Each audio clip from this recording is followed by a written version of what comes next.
ప్రభు పేరిట అందరికీ వందనాలండి. ఈరోజు మనం నేర్చుకోబోయేటువంటి అంశం ఏమిటంటే,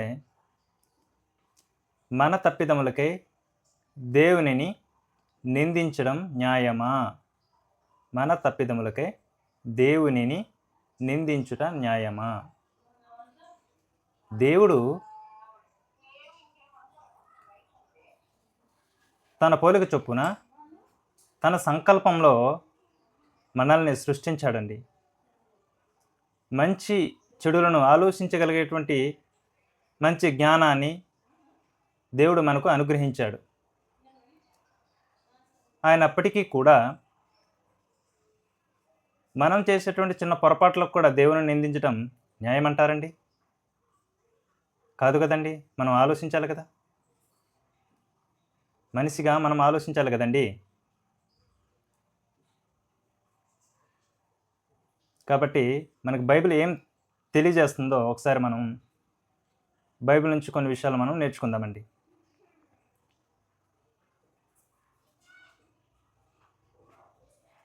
యాకోబు రాసిన పత్రిక 1వ అధ్యాయము 17వ వచనం. యాకోబు రాసిన పత్రిక 1వ అధ్యాయము 13వ వచనం. దేవుడు ఎవరిని శోధింపడండి. అంటే మన పాపములకు కారణం దేవుడు అని అనుకునేటువంటి వారికి ఈ వచనం సరిగా సమాధానం ఇస్తుంది. దేవుడు ఎవరిని శోధింపడు. మన దేవుడు శోధించేటువంటి వాడు కాదు. నువ్వు ఆపదలో, శోధనలో, ప్రమాదాలలో ఉంటే నిన్ను రక్షించేవాడు తప్ప నిన్ను శోధించేవాడు కాదు. ఈ విషయాన్ని మరిచిపోయి వాక్యం ఇంత క్లియర్గా మనకు తెలియజేస్తుంది. మన దేవుడు శోధించేవాడు కాదు, ప్రేమించేవాడు, రక్షించేవాడు అని వాక్యం ఇంత నీట్గా క్లియర్గా మనకి హెచ్చరిస్తున్నప్పుడు కూడా, తెలియజేస్తున్నప్పుడు కూడా మనం మరలా దేవుని నిందించడం న్యాయం అంటారండి? కదండి. ఒక ఉదాహరణ అండి. ఒక వ్యక్తి ఆర్థిక పరంగా ఒకరికి అప్పు ఇచ్చి ఆ అమౌంట్ని తిరిగి పొందుకోకపోతే దేవుని నిందిస్తుంటారండి. ఒక వ్యక్తి తాను పోటీ పరీక్షలలో రాసి ఫెయిల్ అయిన తర్వాత, లేదంటే మంచి మార్కులు రాకపోతే దేవుని నిందిస్తుంటారు. కానీ నువ్వు చదువునప్పుడు, లేదంటే ఒక విషయాన్ని పరిశీలన చేసేటప్పుడు, దేవా, తండ్రి, నాకు ఈ అంశం గురించి మంచి అవగాహన ఇవ్వండి అని చెప్పి మనము సహాయాన్ని కోరాల్సింది పోయి, జ్ఞానాన్ని అడగవలసింది పోయి దేవుణ్ణి నిందిస్తుంటాం కదండి. ఒక వ్యక్తి ఒకరి దగ్గర మోసపోయాడు అని తెలిసి తన తప్పును తాను తెలుసుకోకుండా ఏం చేస్తాడంటే దేవుణ్ణి నిందిస్తుంటాడు. దేవుడే ఉంటే నా డబ్బులు తిరిగి ఇచ్చేవారు కదా, దేవుడే ఉంటే నాకు మా పాఠశాలలో మొదటి ర్యాంక్ వచ్చేది కదా, లేదంటే ఉద్యోగ ప్రయత్నంలో ఉన్నటువంటి వారు అనుకుంటారు, దేవుడే ఉంటే నాకు మంచి ఉద్యోగమే వచ్చేది కదా అని దేవుని నిందిస్తుంటారు. కానీ తప్పులు మనలో పెట్టుకొని దేవుణ్ణి నిందించడం తగునా అండి? ఒకసారి ఆలోచించాలి కదండి.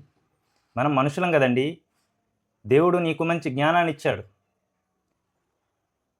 మనం కొన్ని విషయాల్లో రీచ్ అవ్వకపోతే దానికి కారణం దేవుడు కాదండి, మన తప్పిదాలు. మనం వాటిని కరెక్షన్ చేసుకోవాలి, సరి చేసుకోవాలి కదండి. కొంతమంది బాధలలో ఉండేటప్పుడు ఏమని అంటారంటే, దేవుడే ఉంటే నాకు ఈ బాధలు ఉండేవా అని దేవుణ్ణే ప్రశ్నిస్తుంటారు. దేవుడు నిన్ను బాధించేవాడో, లేదంటే నిన్ను ఇబ్బంది పెట్టేవాడు కాదు. నీవు శోధనలో ఉంటే, నువ్వు బాధలలో ఉంటే నీకు నెమ్మదిని కలుగజేయేవాడు దేవుడు. ఈ విషయాన్ని మర్చిపోయి దేవుని నిందిస్తుంటారు. కదండి. ఇలా దేవుని నిందించడం న్యాయం అంటారా? ఒకసారి ఆత్మ పరిశీలన చేసుకోవాలి కదండి. మన తప్పిదములకై దేవుని నిందించడం న్యాయం కాదు.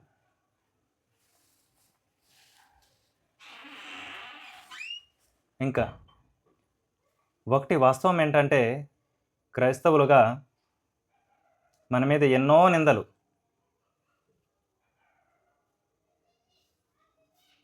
అవన్నీ ఏం చేసుకోవాలంటే మనం సహించుకొని, మనం దేవుని ప్రేమలో మనం కొనసాగాలి.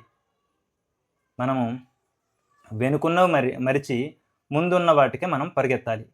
మన ముందున్న మార్గం ఏంటి? మన లక్ష్యం ఏంటంటే పరలోక రాజ్యం.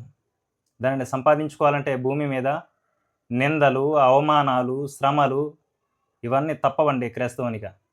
ఇవన్నీ సహించాలి. ఓర్చుకొని మనం ముందుకు సాగాలి. కాబట్టి మన తప్పిదములకై దేవునిని నిందించడం సరికాదు అని నా అభిప్రాయం అండి. కాబట్టి మీరు కూడా వివేచన జ్ఞానంతో ఆలోచించి దేవుని నిందించడం మాని సరిగా ఆలోచిస్తారని, ఆత్మ పరిశీలన చేసుకుంటారని ఈ మాటలు తెలియజేస్తున్నాను.